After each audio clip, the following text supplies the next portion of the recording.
আমার এই বান্দার চোখ থেকে ঝরা প্রত্যেকটা পানির আমি বদলা হাসরের ময়দানে হিসাব নিব। যারা আমার বান্দাকে কাঁদিয়েছে প্রত্যেকটা ফোঁটা চোখের পানির বদলা হিসাব আমি আল্লাহ নিব। কারণ বান্দাটা আমার ভালোবাসার সৃষ্টি, প্রেমের সৃষ্টি, মহাব্বতের সৃষ্টি। সুবহানাল্লাহ। আমি আল্লাহ সমস্ত সৃষ্টিকে আদেশ দিয়ে বানিয়েছি, আশরাফুল মখলুকাতকে মহাব্বত দিয়ে বানিয়েছি।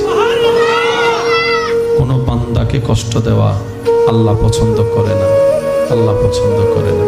সেজন্য মনে রাখবেন, যখনই কষ্ট আসবে, আপনার বিপদ আপনার চতুর্দিকে ছেয়ে যাবে, আপনরা হাত ছেড়ে দিবে, আশা যার কাছে আশা করবেন সে মানুষ আপনাকে নিরাশা করবে, মনে রাখবেন আল্লাহ তাআলা আপনাকে সরাসরি নিজে সাহায্য করার জন্য প্রস্তুতি করে নিচ্ছেন।